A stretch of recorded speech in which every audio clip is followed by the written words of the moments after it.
që më vetëm 2 nga ato të fëmijat, është fakti në lidhje me element të dosjeve hetimore që qarkullojnë shpeshherë nëpër media. Pra le të themi dalin nga ajo, po e quajmë sekreti hetimor, megjithëse sipas ligjit ka variacione të ndryshme. Ju vetë çfarë vizioni keni për këtë pjesë, për të adresuar këtë fenomen? Po, faleminderit. Është një pyetje e drejtë, për cilën unë mendoj që nëse do ta vesh para përgjegjësinë prokurorin e çështjes dhe hetuesin që heton atë çështje, asnjë nga informacionet nuk mund dalë. Dhe për cilën mund të jetë një nga pikat më kryesore. Nëse del informacioni, del vetëm nga prokurori dhe hetuesi. Por në shumë raste ka pasur që edhe këto informacionet kanë dalë kur prokurori është drejtuar gjykatës për kërkesat për saktim masë sigurimit dhe kanë ra domosdoshmërisht në duart e palëve dhe pastaj kanë filluar media i kanë interpretuar. Por në fazën e hetimeve paraprake mendoj që nuk ka pasur raste shqetësuese.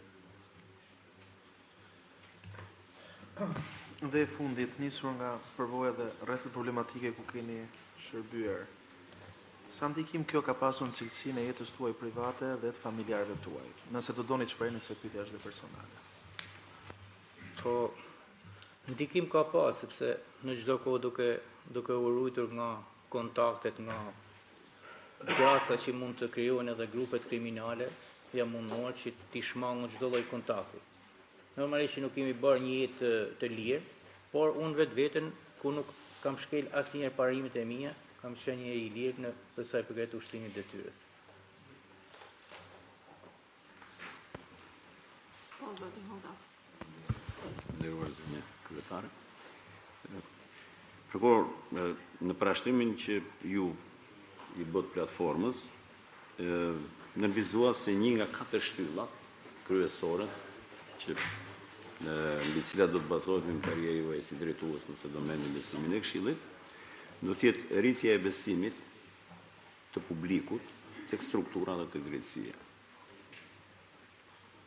Unë këtë pyetje u kam bërë edhe 2 kolegëve para.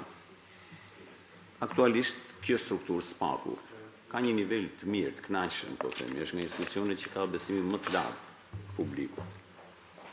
Edhe si thuash e artikuluar edhe në përqindje, po themi, sipas macëve.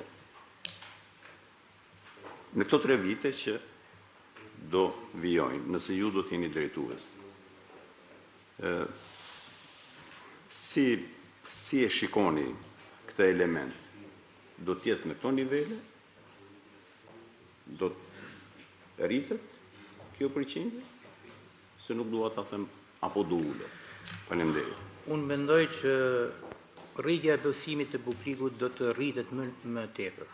Gjithashtu ne kemi një zyre për koordinimin e për mediat, e cilat do të jenë në kontakt her pas hershme me gazetarët edhe me publikun.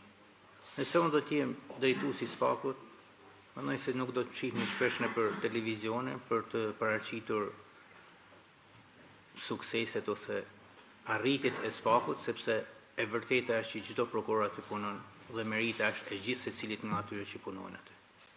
E mendoj që rritja e besimit të publikut do të vijë nëpërmjet koordinatorëve të medias dhe punës të çdo prokurori duke i dhënë meritat e çdo prokurorit i cili ka arrit suksesin.